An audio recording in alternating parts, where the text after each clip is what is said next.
ईश्वर की कृपा से हम सबको नियमित यह सौभाग्य प्राप्त होता है कि हम इस पवित्र गुरुकुल की यज्ञशाला में शांति से बैठकर बिना विघ्न बाधाओं के संध्या यज्ञ स्वाध्याय आदि कर पाते हैं। संध्या के माध्यम से, यज्ञ के माध्यम से हम नियमित जीवन को कृतज्ञतापूर्ण बनाने के लिए प्रयत्न करते हैं। ईश्वर के उपकार को स्वीकार करना, वो भी अंतःकरण से, हृदय से, आत्मा से, ये जीवन की बहुत बड़ी उपलब्धि है।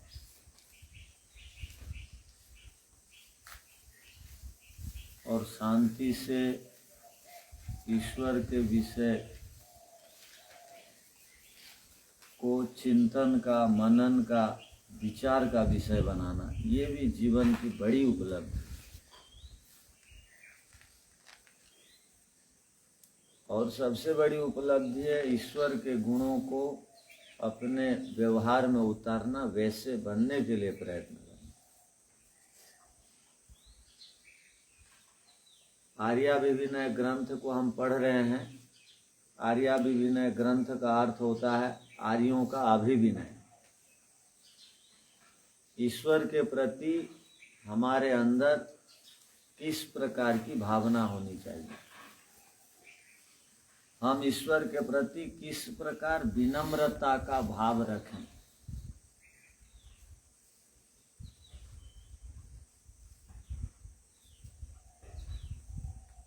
जीवन जो चल रहा है ये ईश्वर के कारण चल रहा है,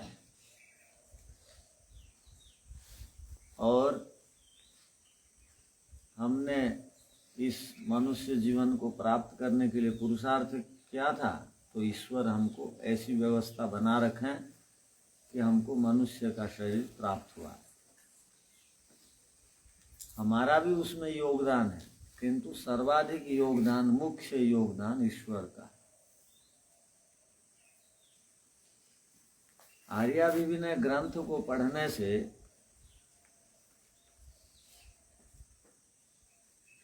जीवन में आने वाली अनेक समस्याओं का समाधान भी मिलता है। हम क्रमशः नियमित एक एक ईश्वर के गुण से संबंधित संबोधनों का अध्ययन कर रहे हैं, उन संबोधनों को विचार कर रहे हैं। महर्षि दयानंद जी आर्याभिविनय के प्रथम मंत्र की व्याख्या में ईश्वर के विभिन्न गुणों से संबंधित संबोधनों को वहां पर इकट्ठा कर रहे हैं।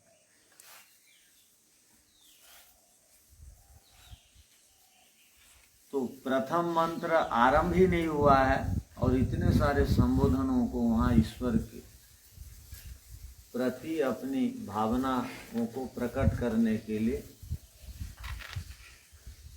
सारे शास्त्रों से, वेदों से संग्रह करके यहाँ पर एक साथ उन्होंने दिया है।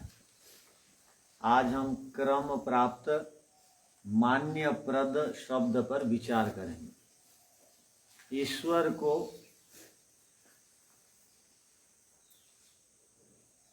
हमारे शास्त्रों में, वेद में मान्यप्रद कहा गया है, और इसी गण ईश्वर को मान्यप्रद कहते थे। हम दुनिया में देखते हैं कि छोटे जो होते हैं वो बड़ों को मान्य देते हैं। मान्य माने सम्मान। प्रत्येक शब्द का अर्थ जान लिया जाता है यदि हम संस्कृत साहित्यों को पढ़ते हैं। महर्षि पाणिनि ने लिखा, महर्षि पाणिनि जी 2 जगह लिखते हैं। वैसे मान शब्द 3 जगह मान धातु है, तो मान पूजायाम 2 गणों में उन्होंने लिखा, और मानस्तंभे एक धातु को उन्होंने लिखा। तो जो मान पूजायाम इस धातु को याद कर लेंगे या ये इस धातु से परिचित होंगे, वो अर्थ निकाल देंगे। मान्य का अर्थ, पूजायाम का अर्थ सत्कार करना, सम्मान देना। पूजा के अर्थ में मान धातु के साथ नियत प्रत्यय हो जाता है तो मान्य बन जाता है। अर्चायाम कर्मणि नियत प्रत्यय मान धातु ना सह। अर्च भी पूजा के अर्थ में धातु है, अर्च पूजायाम, ध्यान रखना।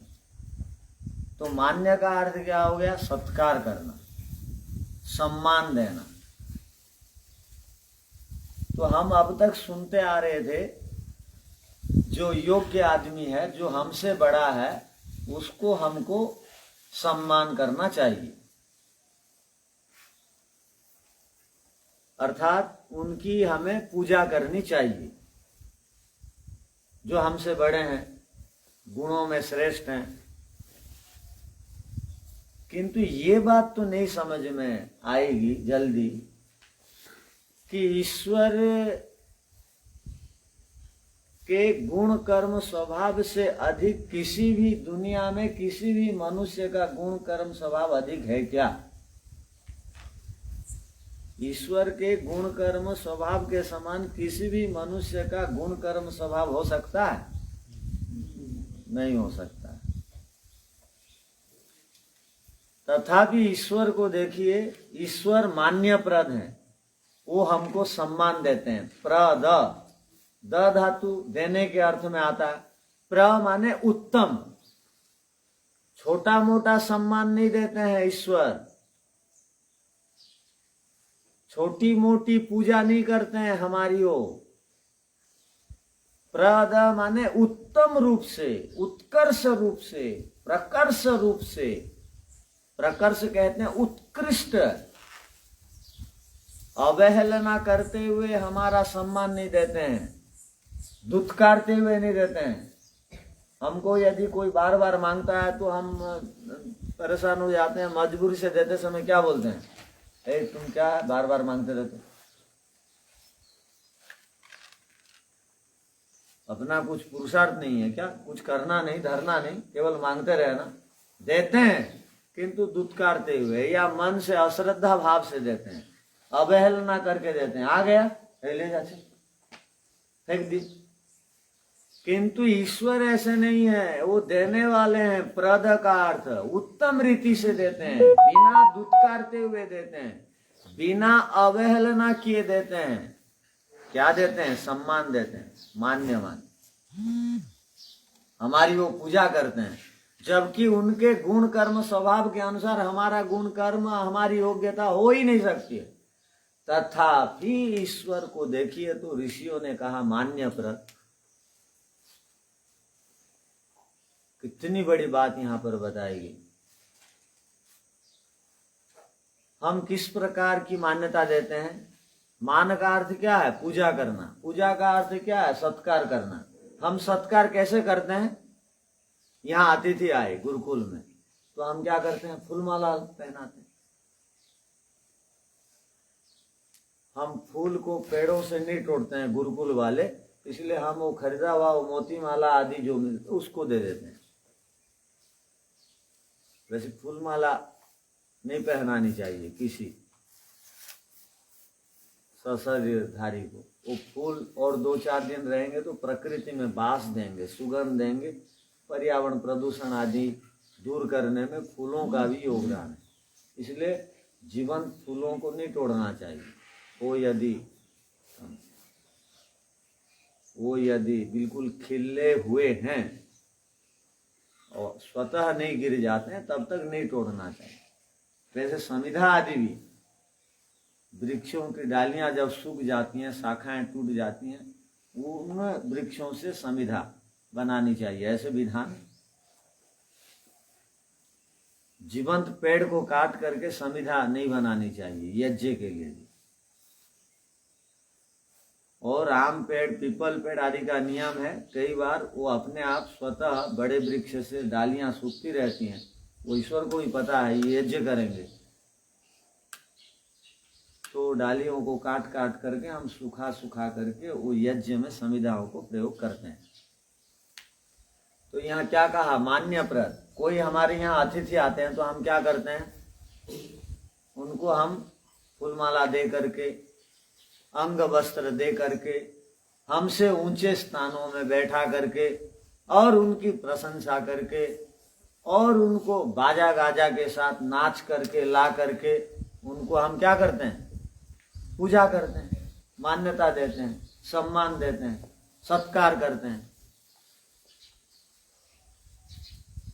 और पैर प्रक्षालन करके पैरों को धोते हैं। इन सब प्रक्रियाओं से हम अपने से बड़े अतिथि कोई आ गए उनको हम सम्मान देते हैं। और ईश्वर को यहाँ क्या कहा गया, मान्यप्रद। और किसी को मिलते हैं अपने से बड़ों को तो हम तत्काल क्या करते हैं, नमस्ते जी, मान्यता देते हैं। ये नमस्ते को मान्यता कहा गया। और उच्चारण करके बोलते हैं नमस्ते जी, ये मान्यता देना, पूजा करना हो गया। किंतु ईश्वर को मान्यप्रद कहा गया, वो तो कभी हमको नमस्ते नहीं किए हैं, या ईश्वर तुमको कभी नमस्ते किए हैं, या ऊंचे स्थान में नहीं बैठा है, या पाद प्रक्षालन नहीं किए हैं, या फूलमाला नहीं पहनाए हैं, या तुम्हारी प्रशंसा नहीं किए हैं व्यक्तिगत, ये बहुत अच्छा ब्रह्मचारी है बोल के प्रशंसा तो नहीं किए, तो भी ईश्वर को मान्यप्रद कहा गया। क्यों? तो पूजा करना, मान्यता देना का इतना ही भर अर्थ नहीं है।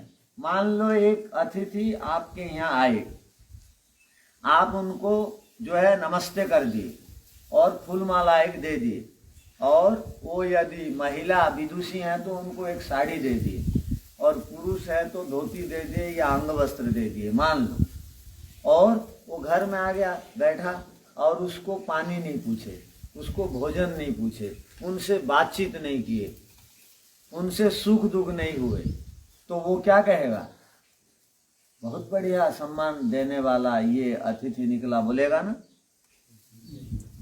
हाँ, अरे ये आदमी कैसा है, मंच में बड़ी बड़ी बात किया, अब कमरे में बैठा रखा है, भोजन का समय 2 घंटा हो गया पार हुए, भोजन नहीं पूछ रहा, पानी नहीं दे रहा। मैं यहाँ आज रहने के लिए, उससे कल मेरी बात हुई थी, यहाँ ना खाट की व्यवस्था, ना बिस्तर की व्यवस्था, ना दरी बिछा है, ना चटाई रखा है, ये क्या? वो जितनी उसकी तुम प्रशंसा करोगे वो सब विस्मरण होगा और वो उल्टा अर्थ ले लेगा, ये तो बढ़िया आदमी नहीं, यहाँ से तू चलते बनना चाहिए। वो वहां से 9 2 11 हो जाएगा। ध्यान रखना।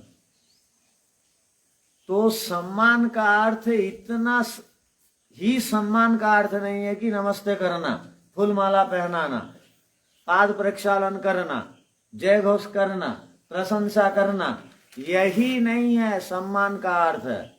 सम्मान का अर्थ है हम जितने बड़े से बड़े व्यक्ति आते हैं उससे पहले योजनाबद्ध तरीके से उनकी पूजा की व्यवस्था रखते हैं। ध्यान रखना, यदि यहाँ पर मान लिया जाए कोई मंत्री आने वाले हैं तो एक दिन पहले से साफ सफाई कर देते हैं, और कोई बहुत बड़ा दानदाता आने वाले हैं, वो किस कमरे रहेंगे उसको 2-4 दिन पहले साफ सफाई कर देते हैं।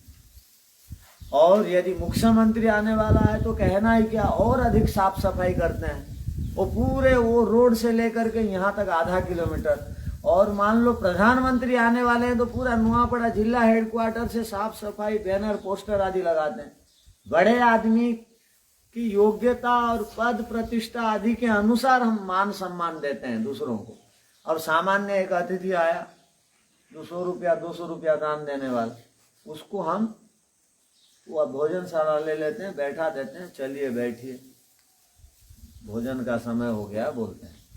तो स्तर देख करके मान सम्मान दिया जाता है, किंतु ईश्वर की तुलना ही नहीं है। वो इतना अधिक हमारा सम्मान करते हैं कि हम कल्पना ही नहीं कर सकते। हम अगले जन्म से पहले माता पिता दे देते हैं, ये किस गर्भ में जाएगा, और माता जी के स्तन में दूध दे देते हैं हमारी व्यवस्था के लिए। वो कितनी चिंतित है देखो। प्रधानमंत्री राष्ट्रपति आते हैं तो हम 15 दिन 20 दिन व्यवस्था करते हैं, किंतु हमको वो प्रधानमंत्री राष्ट्रपति से और बड़े बड़े विद्वानों से भी अधिक सम्मान का ध्यान रखते हैं हमारा। कौन? माने कौन से माता पिता के गर्भ में जाएगा, अब ये कैसे दूध पिएगा, और पेट में रहेगा तो 9 महीना क्या खाएगा, और पेट में रहेगा तो कैसा सुंदर ढंग से रहेगा, व्यवस्थित ढंग से, और संसार में आएगा तो उचित साधनों का भरपूर, इधर हवा, इधर पानी, इधर अच्छी पृथ्वी, इधर वेद का ज्ञान, सारी व्यवस्था आने से पहले हमारे लिए रहती है ईश्वर की ओर से।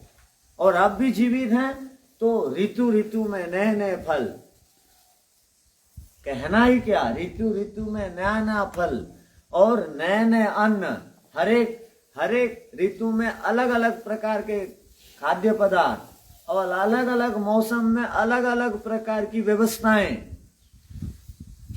ठंड के समय के लिए अलग व्यवस्था, गर्मियों के लिए अलग प्रकार की व्यवस्था, और बरसात के दिनों के लिए अलग प्रकार की व्यवस्था। कहना ही क्या, हमारे लिए पशु पक्षियों की व्यवस्था, हमारे लिए सूर्य चंद्र आदि की व्यवस्था। पता है, जितने भी पशु पक्षी हैं और जितने भी जड़ पदार्थ हैं वो बेचारे हमारे लिए हैं। अब प्रायः करके सब जड़ पदार्थ केवल मनुष्यों के लिए ही हैं। वो पशु पक्षी को तो स्वाभाविक जो ज्ञान है उतना ही मात्र वो प्रयोग करते हैं। जड़ पदार्थ हम उनसे अधिक प्रयोग कर सकते हैं, उनका दुरुपयोग कर सकते हैं, क्या से क्या कर सकते हैं। सारी व्यवस्थाएं हमारे लिए पहले से ईश्वर की ओर से व्यवस्थित करके दिया हुआ है। तो इसलिए ऋषिगण ईश्वर को कहते थे मान्य प्रद। क्या कहते थे? अर्थात ईश्वर मान्यता देने वाले हैं, पूजा करने वाले हैं, हम लोगों का सत्कार करते रहते हैं। और ये संसार के लोग क्या है, संसार के लोग जो भी देते हैं हमको, वो जब देखते हैं उनका हमारे द्वारा कुछ लाभ नहीं हो रहा है तो देना बंद कर देते हैं। क्या कर देते हैं? संसार के लोगों की ये कहानी है, ध्यान रखना।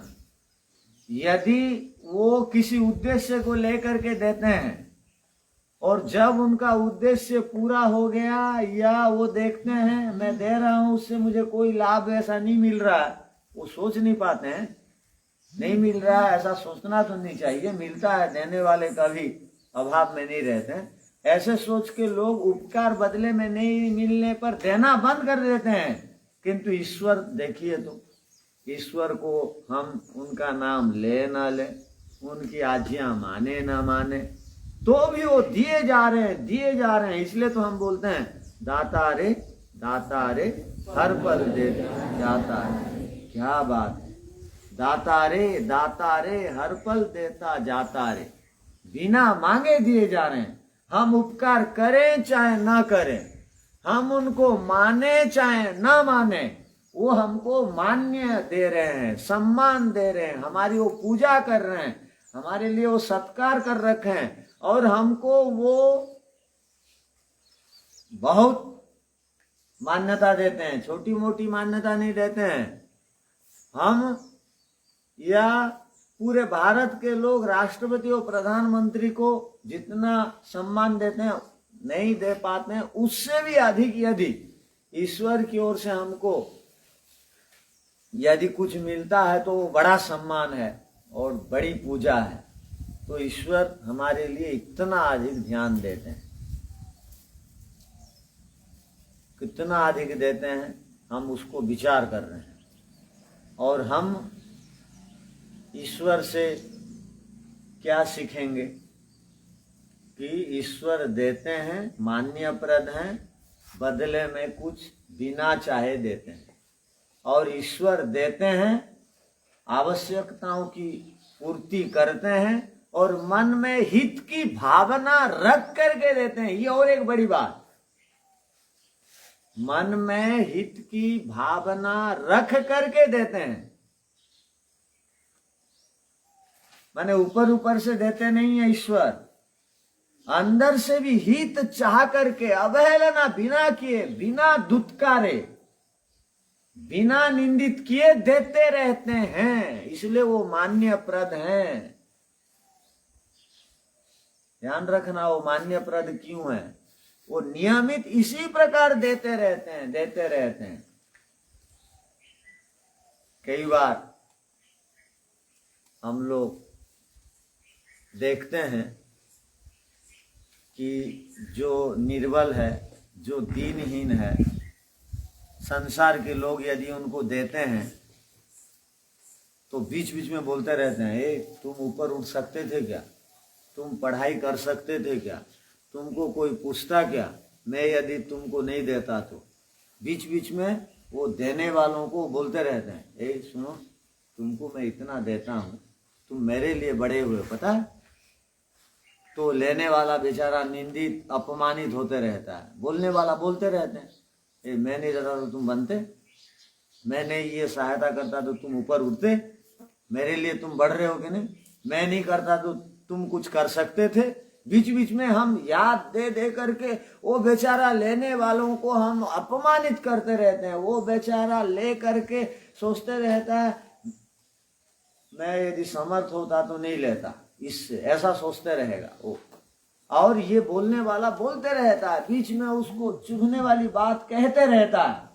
किंतु ईश्वर को देखो तो वो जन्म से लेकर मृत्यु तक, और इसी जन्म के लिए देते हैं क्या ईश्वर? अनंत पिछले जन्मों में भी देते देते देते देते आ रहे हैं और अनंत जन्मों तक देंगे। जब तक मुक्ति नहीं मिल जाती है तब तक सुविधाओं को देंगे, आवश्यकताओं को पूरी करेंगे, और जब मुक्ति सुख देंगे तो भी उस समय और भरपूर देंगे। मुक्ति सुख में तो उनका शुद्ध आनंद मिलता है, वो भी देते हैं। मुक्ति का जो सुख हम लेते हैं वो भी ईश्वर के कारण हम ले पाते हैं। तो देखो ईश्वर किस प्रकार मान्यप्रद है। हमारे से हर गुणों में वो श्रेष्ठ हैं, हमसे बड़े हैं, तथापि वो हमको मानते हैं, सम्मान देते हैं, हमारी पूजा करते हैं। इसलिए हमको इस शब्द के माध्यम से क्या सीखना है? चाहे छोटा हो चाहे बड़ा हो, हम सबको मान्यता देंगे। क्या करेंगे? सबको सम्मान देंगे, किसी का भी नहीं देंगे। दुष्ट हैं ईश्वर, ध्यान रखना। और यहाँ व्यवस्था बनाए रखने के लिए जो बदमाश हैं, दुष्ट ब्रह्मचारी, आचरण जिनका गड़बड़ है, उनको दंड भी देते रहना पड़ता है बीच बीच में। ईश्वर भी देते हैं, किंतु इसका मतलब ये नहीं है कि दंड सुधार की दृष्टि से देते हैं। इसका मतलब ये नहीं है किसी को अपमानित करना। ईश्वर जैसे दंड देते हैं अपमान के लिए नहीं, उसका हित के लिए, उसकी उन्नति हो, वो आगे गलतियों को ना करे। तो कई बार मनुष्य क्या समझता है कि ये मुझे अपमान कर दिए, गुरु जी, माता पिता अपमान कर दिए, मुझे दंड दे दिए। किंतु माता पिता, गुरुजन यदि सात्विक भाव से ओतप्रोत हैं तो वो अपमान की दृष्टि से वो दंड नहीं देते हैं, हित की दृष्टि से देते हैं। किंतु यहाँ हमारा प्रसंग क्या चल रहा है? मान्यप्रद, सबको सम्मान देना चाहिए, छोटे बड़े सब। हम लोग एक श्लोक पढ़ते हैं, वेदः स्मृतिः सदाचारः स्वस्य च प्रियमात्मनः एतच्चतुर्विधं प्राहुः साक्षात् धर्मस्य लक्षणम्। सबसे बड़ा कर्तव्य क्या है? वेदों को पढ़ना, स्मृतियों को पढ़ना और सदाचार का पालन करना। और मैं जो अपने लिए चाहता हूं, दूसरे भी वो चाहते हैं, उनके साथ वो व्यवहार करना। मेरी निंदा हो जाए, मैं नहीं चाहता, तो मैं दूसरों की निंदा ना करूं। मुझे कोई पिटाई करे, मैं नहीं चाहता, मैं दूसरों की पिटाई ना करूं। मेरा कोई अपमान करे, नहीं चाहता, दूसरों का मैं अपमान ना करूं। इसका अर्थ ये हो गया, मैं जो नहीं चाहता अपने लिए, मेरी चीज चोरी हो जाए, मैं नहीं चाहता, तो मुझे दूसरों की चीज चोरी नहीं करनी चाहिए। यही है दूसरों को सम्मान देना। ध्यान रख, इसी को धर्म कहते हैं। तो ईश्वर सबको हर काल में, विगत अनेक जन्मों से लेकर आगे अनेक जन्मों तक, और मुक्ति में भी, यदि कोई हमारी मान्यता करते हैं, हमको सुख देते हैं, हमारा सम्मान करते हैं, हमारा सम्मान में आंच ना आ जाए, इसकी यदि कोई चिंता करते हैं, तो मेरे प्रभु, मेरे प्रियतम मान्य प्रद परम पिता परमेश्वर है। ध्यान रखना। हम लोग सत्यार प्रकाश पढ़े हो, सत्यार प्रकाश के एकादश समोल्लास में पंचायतन पूजा के विषय में बताया गया। पंचायतन पूजा, पंचायतन पूजा का अर्थ माता पिता आचार्य अतिथि और परम पिता परमेश्वर को इसी जन्म में जीवन रहते हुए, हमारा जीवन है, चल रहा है, इसी जीवन के रहते रहते इन पांचों जीवंत देवों की पूजा करना यथा योग्य, इसको पंचायतन पूजा कहते हैं। ध्यान रखना। माने माता पिता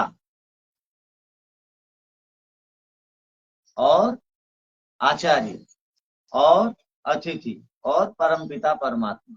एक जगह परमपिता परमात्मा को नहीं लिख करके महर्षि दयानंद जी ने लिखा पति के लिए पत्नी, पत्नी के लिए पति। ये साक्षात ये पांच देवता हैं, इनकी पूजा करनी चाहिए, इनका सम्मान करना चाहिए, ऐसा लिखा। तो ये पांच में विद्यार्थी नहीं आए, माता पिता में विद्यार्थी तो आए नहीं, आए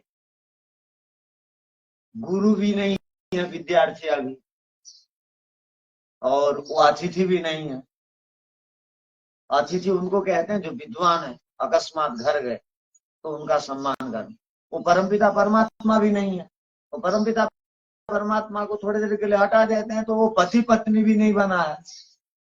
तो विद्यार्थियों को क्या करना चाहिए, मनुस्मृति में लिखा पूजा किस प्रकार करनी चाहिए। तो विद्यार्थियों के लिए कह दिया गया कि अभिवादनशीलस्य नित्यम वृद्धोपसेविनः चत्वारि तस्य वर्धन्ते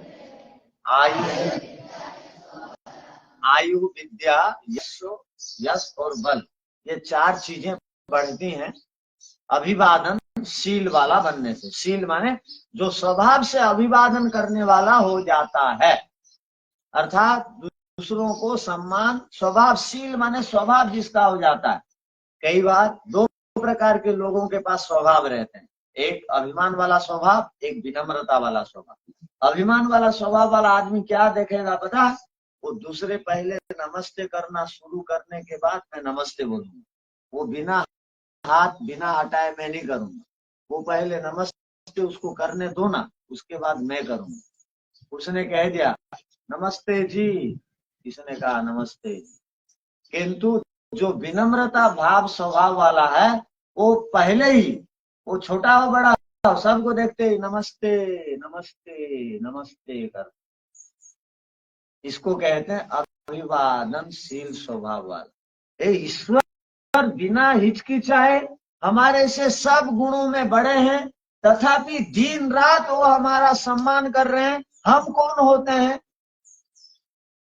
जो अभिमान को जीवन में स्थान देते हैं? तो ईश्वर हमको मान्यता दे रहे हैं, ईश्वर हमारी पूजा कर रहे हैं। तो हमको भी, किसी को भी पहली बार देखते ही और उठते ही, दूसरों को देखते ही, जो यहाँ पर हम सिखा के रखें, सायंकाल भी सोने से पहले वो सुबह जिन सब शब्दों का उच्चारण करते हो करना चाहिए।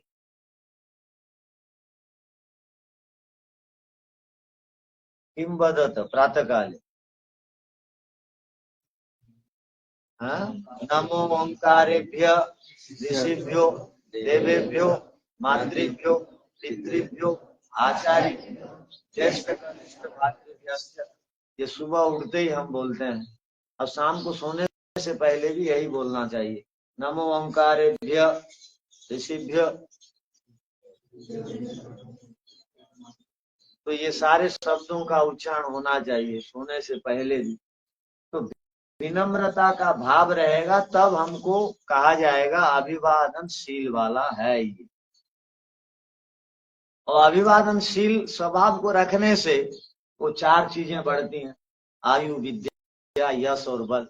क्योंकि जिसको भी हम अभिवादन करेंगे तो अहंकार शून्य हमारा जीवन होगा, तो वो हमारी कुछ भी गड़बड़ी को देखेगा तो सुधारेगा। तुम ठीक नहीं सोते हो विद्यार्थी, वो नमस्ते जिसको वो कर रहा है, तो वो अलग अलग अलग पहचान बना के रखता है जो विनम्रता से नमस्ते करता है। मिलते ही गुरुजियों को, आचार्यों को, बड़ों को, छोटों को आपस में मिलते ही नमस्ते जी करेगा तो वो बड़ा जो नमस्ते ले रहा है उस छोटे के प्रति उसकी भावना अलग हो जाएगी। ये बहुत विनम्र विद्यार्थी, वो देखते रहेगा उस विद्यार्थी को, वो ठीक नहीं चल रहा है, ठीक नहीं पहन रहा है तो बोलेगा ब्रह्मचारी ऐसा पहनो, ऐसा चलो, ठीक नहीं खा रहा है तो बोलेगा ब्रह्मचारी तुम खाते समय जल्दीबाजी क्यों करते हो, आराम से खाओ, और नीचे जो गिरता है उठा दिया करो, और बड़ों की सेवा कर दिया करो। तो उसको विशेष खास ध्यान रखेगा कौन, जिसको नमस्ते कर रहे हैं वो जो बड़े, उसका खास ध्यान रखेंगे। और हर समय नमस्ते कर रहा है तो तुम ठीक पढ़ाई नहीं करो, देखो तुम सोने से पहले ना आप जो पढ़ रखे हो उसको याद करके सोना, तो कभी भूलोगे नहीं। ये विभिन्न प्रकार के उपाय वो बड़े आदमी छोटों को बताएंगे।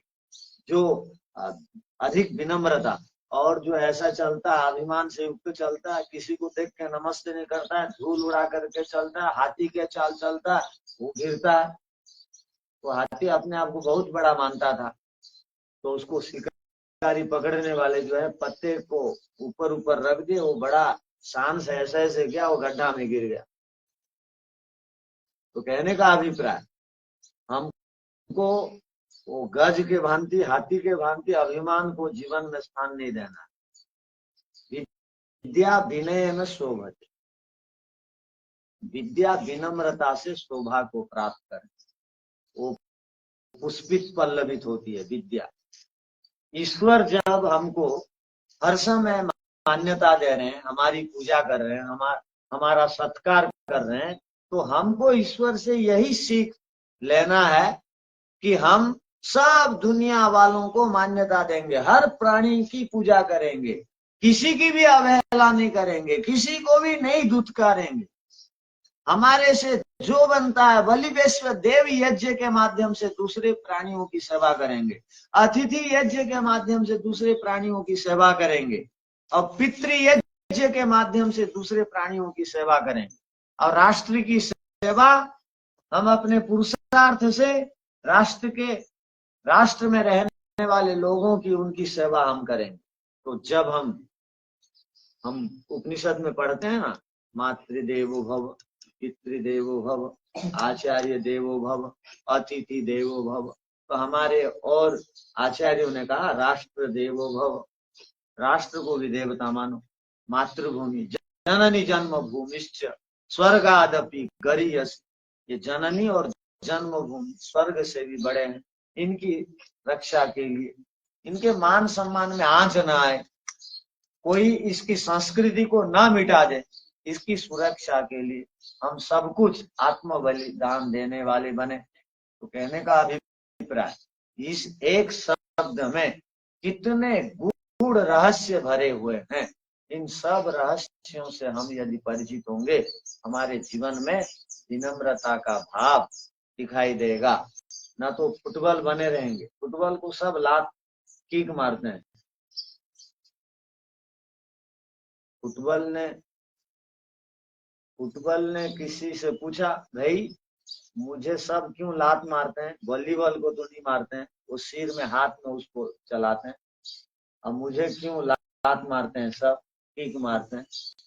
तो उसको दूसरों ने कहा तुमको इसलिए किक मारते हैं कि तुम्हारे अंदर अभिमान का गैस जो है भरा हुआ, उसको तुम निकाल दो। तुमको भी सिर में सब मारेंगे, रखेंगे, सिर के ऊपर तुमको घुमाएंगे। तो कहने का अभिप्राय, जिसका जीवन में अभिमान रहेगा, अहंकार रहेगा, वो कभी भी उन्नति को प्राप्त नहीं कर पाए।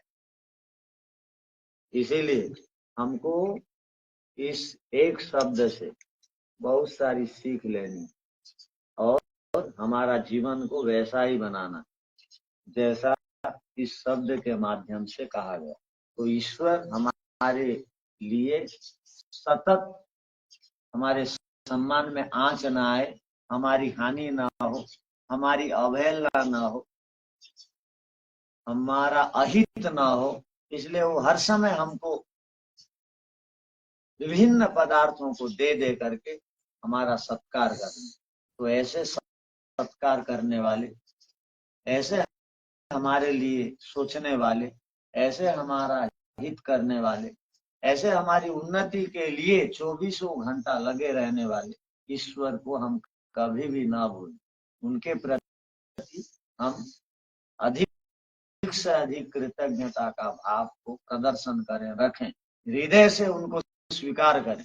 हे ईश्वर, आपसे मैं हर गुणों में, हर कर्मों में छोटा हूं, तथापि आप मेरा इतना अधिक ध्यान रखते हैं। मैं नासमझ के कारण, अविद्या के कारण आज तक जो गलतियों को कर दिया और आगे से मैं इस प्रकार का भाव अपने जीवन में स्थान नहीं दूंगा, नहीं पालूंगा।